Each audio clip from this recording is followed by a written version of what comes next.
Здравей, Поли. Мен ти си част школа Петровден и по случай тези 15 години. Какво е да израснеш с нея? Много хубаво. Много трудно. Много предизвикателства имаше в тия 15 години. Наистина аз съм възпитана в тези 15 години, не само в школата като процес, ами като работа. Смисъл, на всичко се научих. Двете ми ръце, каквото могат да правят, това се дължи на 15 години обучението на майка ми и на баща ми върху мене, пускайки ме в дълбоката вода в школа Петровден. Последните години с какво помагаш вече? Знаем, че учиш монтаж в надвис. С всичко. Смисъл, от първия момент на школа Петровден до сега помагам с всичко. Смисъл от това да се направи реклама, до звъненето на хората, до шиене на костюми и така нататък, но вече от няколко години насам, откакто съм студент по монтаж, правя рекламите на школа Петровден и се занимавам с визията им, видеовизията, която имат. Работейки с монтаж, ти си свързана по някакъв начин с киното, пък същевременно и с театъра. Имаш ли все пак някакво по-силно предпочитание към едното? Много е трудно. Аз, когато влезнах в академията да уча кино, много трудно се пречупих. Защото откакто съм родена, съм на театралната сцена. Или по-скоро при мен е до театралната сцена, зад гърба на родителите си и така да прескоча в киното. Но нещата, които имам в театъра, изключително много ми помогнаха. По простата причина, че театър е първото изкуство. От него произлиза киното. От него произлиза магията на киното. Някакси това, което се случва пред камерата.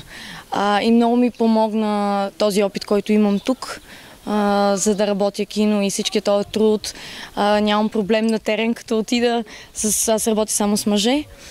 Да навивам кабели и да слагам прожектори, защото това е нещо, което съм правила тук и съм го научила по доста добър начин и се справям наравно с колегите си, които те първо учат това нещо.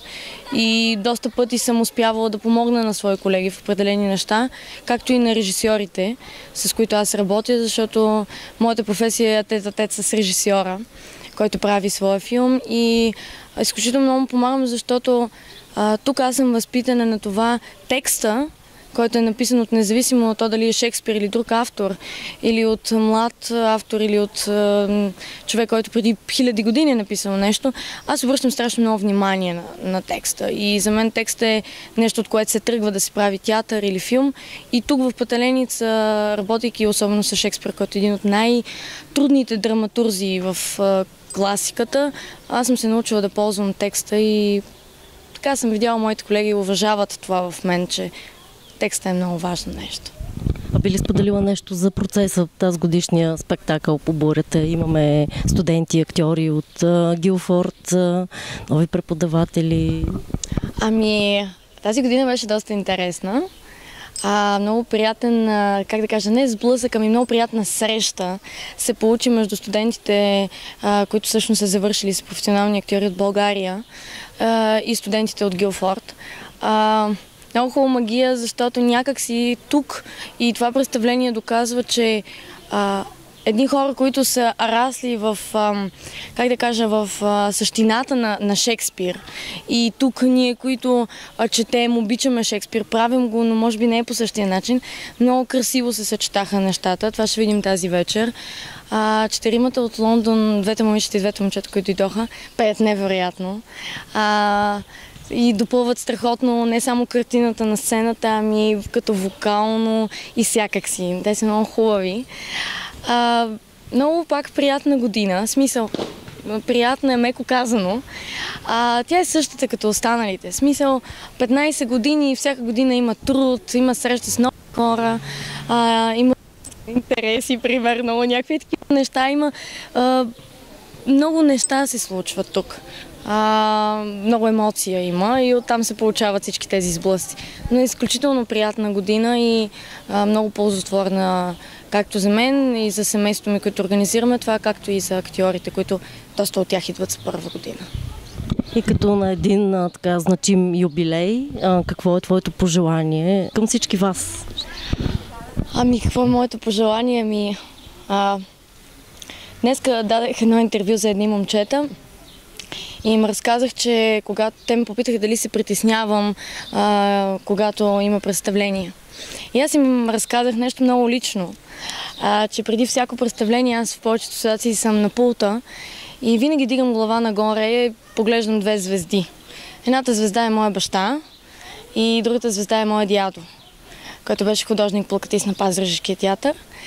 И всъщност те са хората, които направиха, дадоха духа на това нещо, както и майка ми, да е жива и здрава. И някакси това е моето винаги пожелание, дигането на главата, молбата към тези двама души, които са ми дали не само физиката, защото аз много приличам на дядо си, но и душевността, любовта към изкуството, отдадеността. И някакси пожелавам на семейството си, на хората, които играят, да обичат това, което правят, защото когато обичаш нещо, което правиш, то е истинско, то е твоето. И затова, когато ме попитат откъде си, аз казвам, че съм раждана в Пловдив, но душата ми е тук. И наистина пожелавам на хората, които идват тук и започват да правят това, да влагат всичко от себе си и то ще им се върне. Някой ден душата им ще им каже, ти си бил някъде там. И си мисля, че баща ми и дядо ми са щастливи от това, което виждат тук. Това пожелавам.